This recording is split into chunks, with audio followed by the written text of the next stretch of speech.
Well, welcome uh, to today's reading.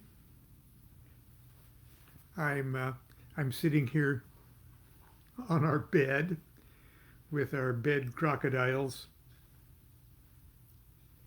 That's these are our companions in our craziness up here.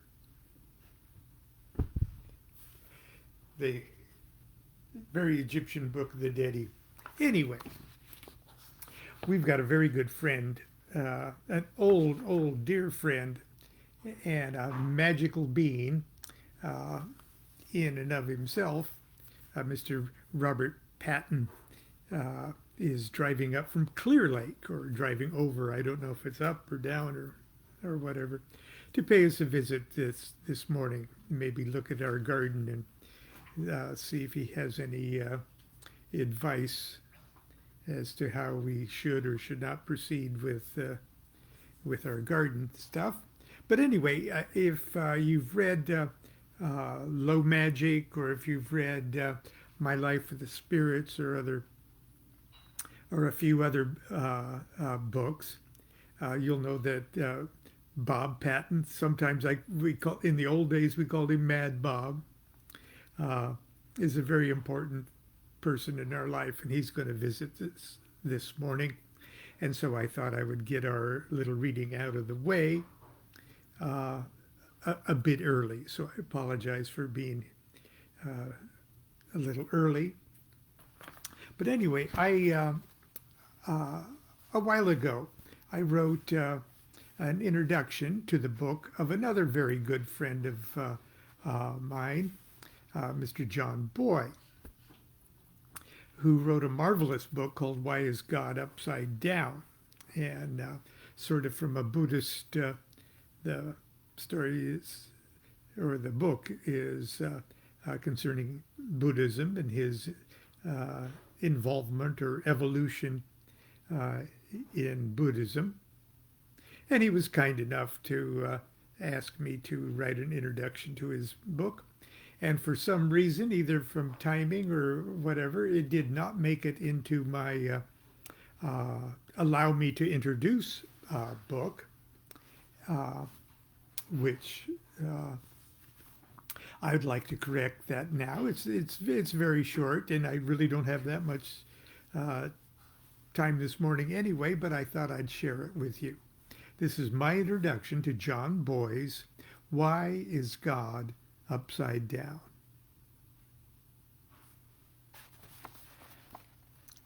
I grew up in the white middle class Protestant heartland of America, circa 1955 to 1966. My family attended the Methodist Church. I sang in the choir. I lit and ceremonially snuffed the candles at Sunday services. I was active in the Methodist Youth Fellowship and dutifully attended Sunday school, summer Bible camp, and volunteered to fold the weekly church bulletins and other duties around our century-old church. Actually, I didn't mind too much. It was pleasant enough. In fact, I felt perversely comfortable puttering around God's house, and a bit envious of our pastor and what I observed to be the respected and genteel lifestyle of a small town Nebraska cleric. For several years, I even fantasized that I might like to be a Methodist minister when I grew up. I dreamed how nice it would be to live rent-free in a Victorian parsonage, walk a few steps next door to go to work in the cool and quiet pastor's study, and have a beautiful wife and a handful of misbehaving kids. There was only one problem with this daydream. I didn't believe in God. I didn't believe in the God-man, Jesus. I didn't believe Jesus was the Son of God. I didn't believe he rose from the dead. I didn't believe in heaven. I didn't believe in hell. I didn't believe in the devil. I didn't believe that I was sinful or that I had anything to apologize for or repent of. I didn't believe I needed to be forgiven or saved. I really couldn't believe all these adults actually believed themselves condemned to eternal flames and torment just for the crime of being born. I thought God and Jesus and hell were just stories for kids like Santa Claus or the Easter Bunny. When it finally became clear to me that at least some grown-ups actually believe this stuff, I became instantly suspicious of all other adult beliefs, like patriotism, nationalism, and the grown-up preoccupation with the dirtiness of sects and their enthusiasm for war. Nobody had to teach me to disbelieve. It simply didn't make any sense to me. I didn't know exactly what it was I did believe, but I knew enough, even at that early age, to conclude with absolute certainty that Christianity and the Bible and all the loudmouth bully religions that were based on that stupid book couldn't possibly be the only spiritual game plan in town. If there was anything I did believe, it was that anyone who tried to force me to believe in this nonsense were complete idiots and had an angle, or worse, were hypocrites who didn't believe this bullshit themselves. Naturally, I did feel a bit lonely in my heretical heart, a loneliness that eventually was assuaged by teenage hormonal distractions, rock music, and my involvement in the anti-war and civil rights movements. The moment I graduated from high school in 1966, I packed up my guitars and socialist songbooks and abandoned the prairie for the sunny beaches of Southern California. I arrived at college just in time to catch the crest of a psychedelic wave of a cultural and spiritual awakening of what I dare say was of biblical proportions. I may have been adrift on a wild sea of religious and philosophical ideas, but I soon realized that I was anything but alone in rejecting the faith of my fathers.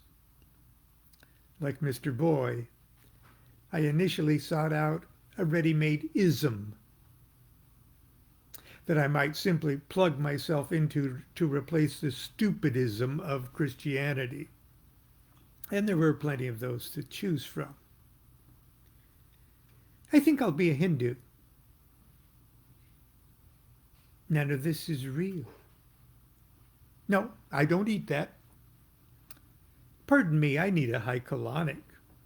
Sorry, I'm celibate for health.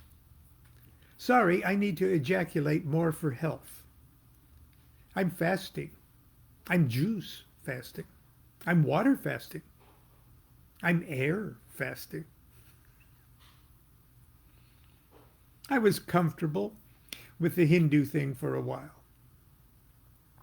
At least it wasn't Christianity, and it offered many incarnations for me to work things out. But at the time, I felt a bit like I was trying to run Eastern software on my Western hardware. It took me many years before I started to realize that I didn't need to be rescued by an ism. Mr. Boy's story has many parallels to my own quest. Both of us were seeking something non-Christian, non-blind faith to attach to.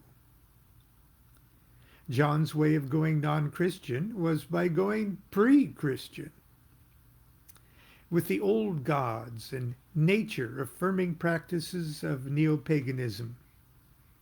Mine, by going magical, hermetic, and by Christian definition, heretical. Ironically, both of these paths would find a common denominator in the rites and traditions of Freemasonry, a spiritual art form that, to the sensitive initiate, seemed to exalt and synthesize the spiritual essences of both paganism and magic, and does so under the seemingly innocuous umbrella of Bible stories. Now it seems that John and I have something else in common. That is the realization that our illumination, our enlightenment, our liberation will not, does not, and cannot ever be ultimately found in organizations, clubs, orders, covens, societies, or religions, but is simply a matter of waking up. A popular story or fable tells us that the Buddha, almost immediately after his enlightenment, walked around India preaching his doctrines. His holiness was apparent to all who encountered him. They saw in his serene composure and countenance a profound peace that they believe must only come from a God. "Are you a god?" they asked. "No," he replied. "Are you the incarnation of a god?" "No," he answered again. "Are you a sorcerer?" "No." "Are you a man?" "No." If you aren't a man or a sorcerer or a god, then what are you? Buddha simply replied, "I am awake."